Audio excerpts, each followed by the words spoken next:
南フランスエクサン・プロバンスの町。今私がここを訪れているのは、この土地に深く関わり合って生きた一人の画家についてかろうじて確かめうることを私なりに尋ね歩くためです。もちろんその画家は前世紀1839年このエクサン・プロバンスに生まれ、1906年その死に至るまでほとんどこの町に身を隠すようにして生きたポール・セザンヌですが、今私が画家についてかろうじて確かめうることと表現したのは、画家とこの町との関係が極めて屈折しているからに他なりません。例えばセザンヌはこの町の周辺の風景を数多く繰り返し描きながら、このプロバンス地方の風土が直接画家に何らかの影響を与えたかといえば、むしろセザンヌはそのあまりにもの孤独であったがために、ただ目の前に与えられた風景を描いたのに過ぎなかったのかもしれないのです。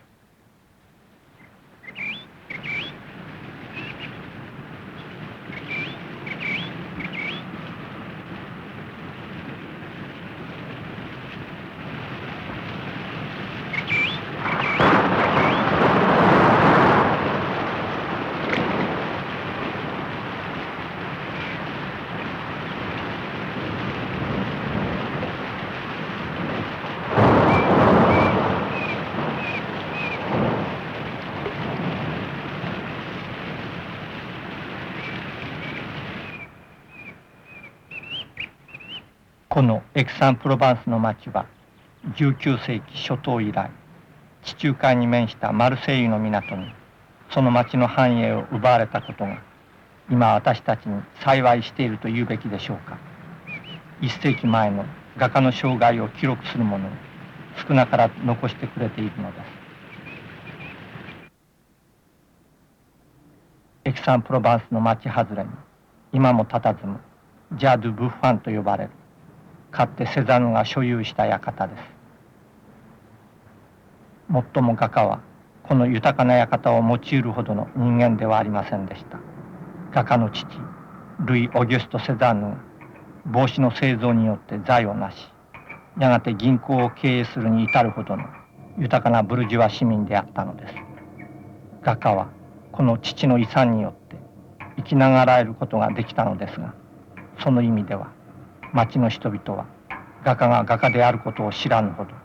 いやそれ以上にセザンヌは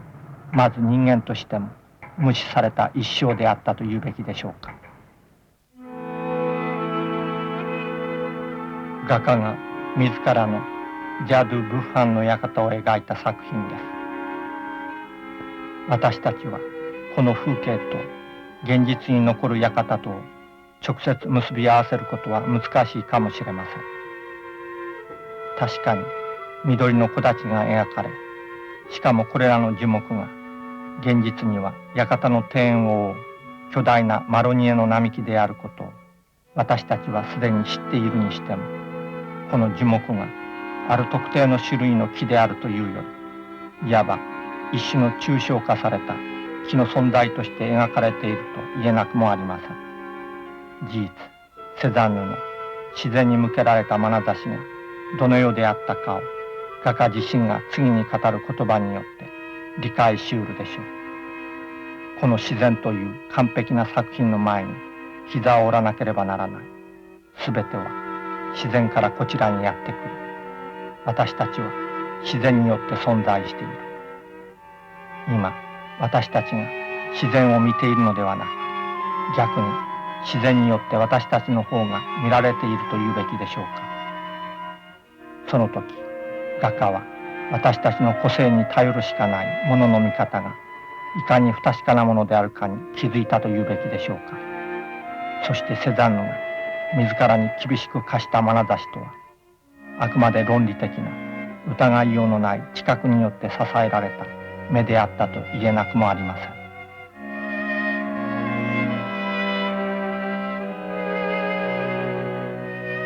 パリ印象派美術館が所蔵する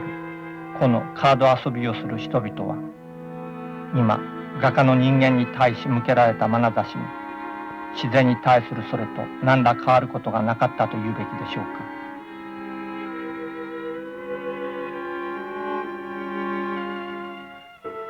このパイプをくわえた男の肖像にしても、カード遊びをする人々に描かれている同一の人物をモデルにしたのでしょうか。この場合にも画家はこの人物の内面に近づこうとして描いたのではなく、むしろ逆にこの人物にまつわる人間的な感情をどこまで削ぎ落としうるか。画家はこの口に加えられた硬質な一個のパイプに対抗しうるほどの動かしがたい存在に人間をどれだけ近づきうるか試みようとしたというべきでしょうか。この婦人の肖像にしても、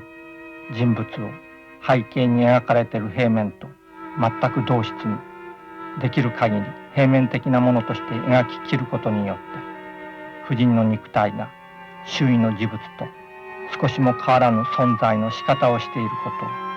画家は表現しようとしたと言えなくもないのです。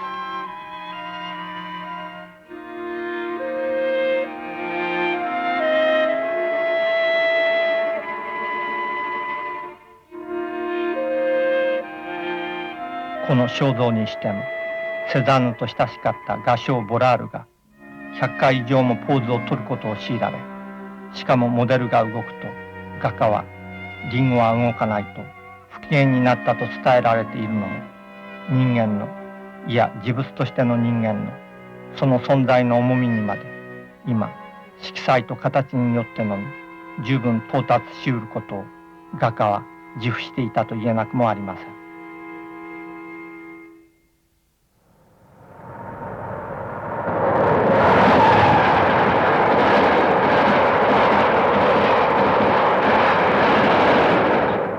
ここはパリ郊外メダンの町。今私たちの前に佇む館は、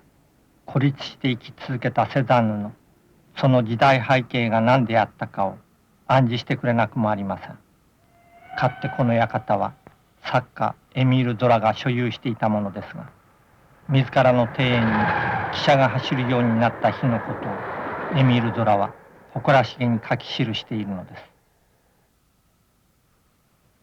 私たちはそこに19世紀という時代の面影を容易に読み取ることができるのでしょうが、今それ以上にゾラがあの南仏エクサン・プロバンスの町で中学時代セザンヌと親しい友情関係にあったことを思い浮かべてみるのも良いかもしれません。19世紀の科学的実証主義の発想により、その時代の最も現実的な目で壮大な人間ドラマを描き続けたゾラに対し、いかなる人間的な感情をも純粋な色彩と形へ還元し尽くそうとするセザンヌの眼差し。おそらくこうした画家の目にはゾラの作品は不確かな一辺の風俗ドラマとしか映らなかったのでしょう。当然のことながら二人の相違はその生き方にもくっきりと影を落としたのです。ゾラは当時ようやく高まりくる国家主義的風潮を予告したあのドレフュース事件に関係し、ユダヤ人であるがために国家反逆罪に問われたドレフュース隊員の無実を主張し、その結果ゾラ自身も亡命を強いられるほどの極めて行動的な作家であったのです。やがて二人の友情が破綻を見ないはずはありません。ゾラは小説の中にセザンヌをモデルに画家を描き、その人物が世に受け入れられないままに自殺する物語を発表したのです。もちろんセザンヌがこうしたことに耐えられない人間であったのは明白ですが、それ以上にセザンヌを激怒させたのは、ゾラが作品の中の画家に現代のあらゆる生活をパンテオンのようにそびえ立つ大壁画に描くことを夢見させたからかもしれません。こうした画家のイメージほど現実のセザンヌが最も忌み嫌ったものがなかったと言うべきでしょうか。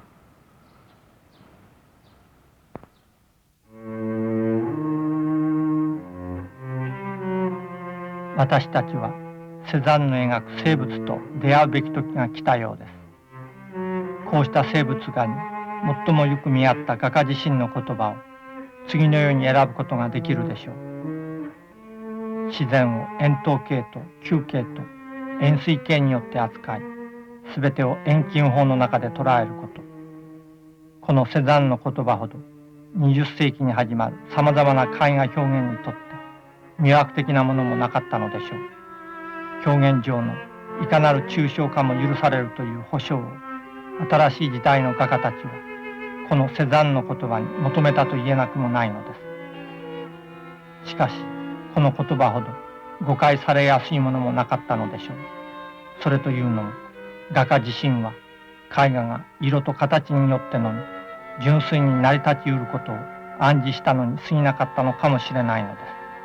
す。いや、私たちはこの言葉の意味をもっと積極的な発言として受け止めるべきでしょうか。それは表現上の問題にとどまらず、絵画がいかなる時代のいかなる現実とも関わり合いなく、純粋に絵画としてのみ自立しうることをセザンヌはあの円筒形と球形と円錐形という魅惑的な言葉に固くして語ろうとしたと言うべきでしょうか。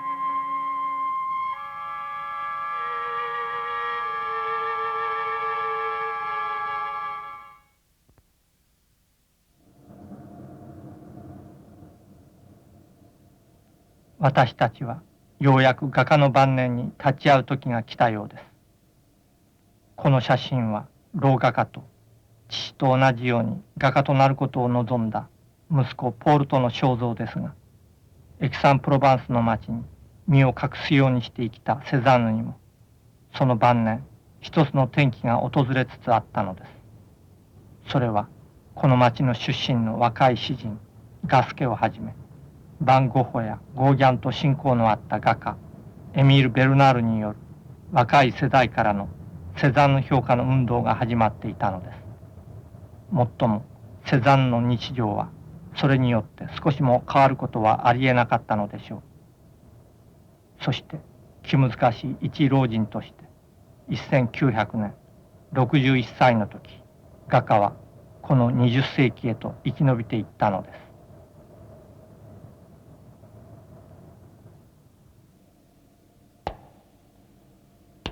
この風景画はセザンヌが57歳の夏に滞在したスイス国境に近い避暑地アヌーシーの湖を描いたものです。今私たちは厳しい想像の極限に身を置く画家と画家自身の日常がどのように関わり合っていたかを伺い知るのも良いかもしれません。例えばセザンヌ評価に努めた詩人ガスケ宛てに画家はアヌーシー滞在の近況を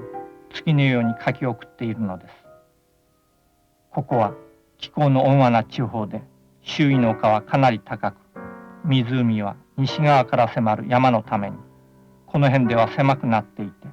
若いお嬢さん方の図画のお稽古にはおあつらい向きです。これも自然には違いないのですが、若い女性たちの旅行アルバムでも見せられているような趣があります。今画家にとってもこのアヌーシーの湖畔は極めて日常的な風景に過ぎず、そこに画家の眼差しのみが見出す特別な感覚、印象を期待するのは無理ということでしょうか。いや、セザンヌはこのあまりにも当たり前すぎる自然のその動かしがたい調和のありように戦慄するような画家であったのです。その時セザンヌの描く風景とは現実のアヌーシーの湖とは全く無縁の絵画による今一つの自然の創造という大胆不敵な試みであったと言えなくもないのです。だからこそセザンヌは公然と次のように書くことができたのでしょう。芸術は自然と並行する一つの調和なのだ。芸術家は常に自然より劣るなどというバカ者どもが何と考えようとも。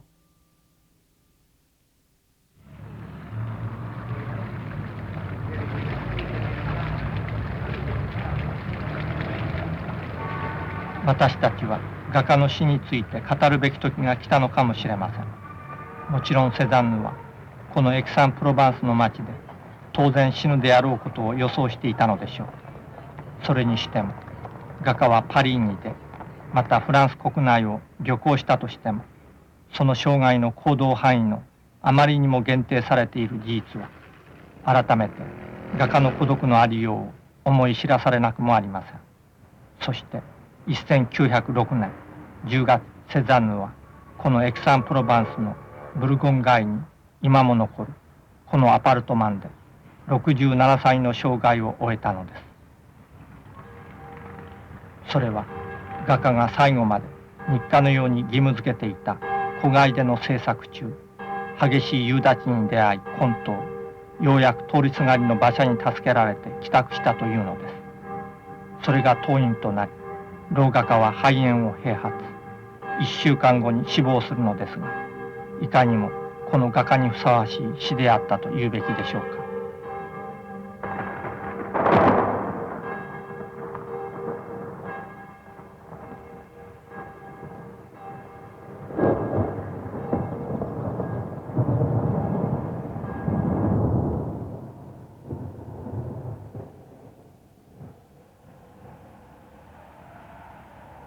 おそらくかつてセザンヌが幾度となく歩み続けたであろうサント・ビクトワールへの道を今私たちは同じようにたどりつつあるのです。広大なヨーロッパ大陸を吹き抜け、ローヌ川沿いの谷間に集中し、やがてこのプロバンス地方を襲う激しい季節風ミストラルのせいでしょうか。サント・ビクトワールの山並みは無駄な装飾をそぎ落とし、どうしても隠しきれない自然そのもののその存在の荒々しい肌触りだけをあらわにしていると言うべきでしょうか。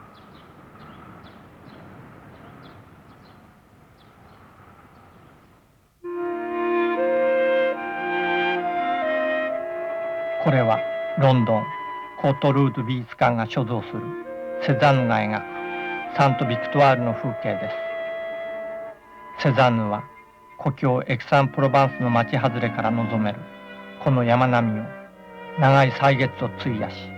繰り返し描いているのです。いや描く、描写するという言葉ほどこの画家が忌み嫌ったものもなかったと言うべきでしょうか。正確に言えば画家はこのサント・ビクトワールの山並みを絵画によって実現することを望んだと言うべきかもしれません。リアリザシオン、実現する、この言葉に画家がどれだけ強く執着していたかを今私たちは画家自身がその死の10日前息子のポール宛てに書き残した手紙の中に十分読み取ることができるでしょう。空模様は悪くて変わりやすい。神経が弱っている。私を支えられるのは油絵だけだ。これを続けないといけない。自然に即して実現しないといけないのだ。エチュードや油絵を私がやるとしたら、それはモデルが暗示する感覚や展開、そして手段に基礎を置いて自然に即して構成するだけなのだ。私は同じことばかり繰り返している。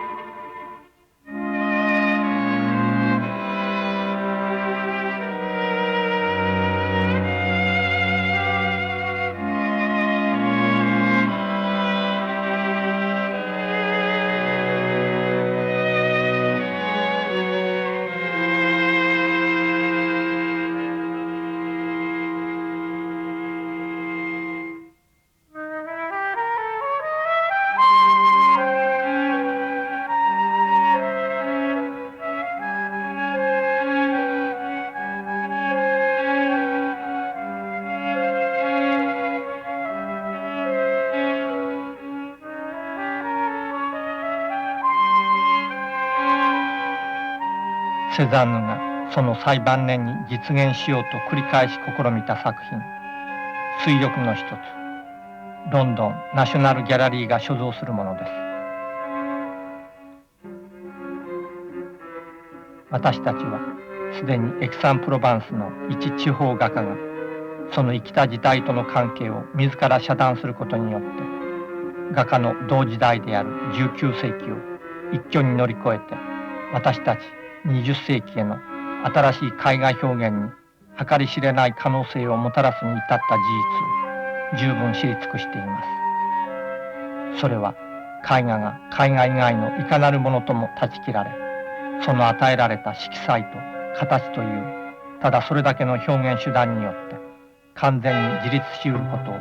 セザンヌは初めて証明し得たというべきでしょうか。それを今私たちはセザンヌによる純粋絵画の誕生と呼ぶことが許されるのかもしれません。そしてセザンヌがその生涯同時代の人々から無視され続けた孤独とは、一つの表現として絵画が自立するだけではなく、絵画そのものを背後から支え続けてきたさまざまな権威権力からも完全に自立するための画家個人に求められた過酷な生贄であったと言えなくもないのです。その時セザンヌのあまりにも個人的な孤独は、今私たちの前に十分歴史化された重い孤独となって、その意味が問われていると言えなくもないのです。もっとも現実の老画家セザンヌは、自らを年老いた一個の顔面極まる人間と思い、そして自らの死を予想した時、親しかった若い画家エミール・ベルナール宛てに次のように書き記しているのです。私は常に自然に即して仕事をしており、緩やかな進歩を実現しているようです。いつも孤独が少し重すぎるからです。しかし私は年老い、また病気です。五感の衰えに引きずられる老人たちを脅かす陰べき猛録状態に落ち込むより、むしろ絵を描きながら死のうと自分に誓いました。この言葉通り、いつも変わらぬ子飼いでの制作中、通り過ぎていったひとときの夕立がセザンヌの命を幸いにも奪っていったというべきでしょうか。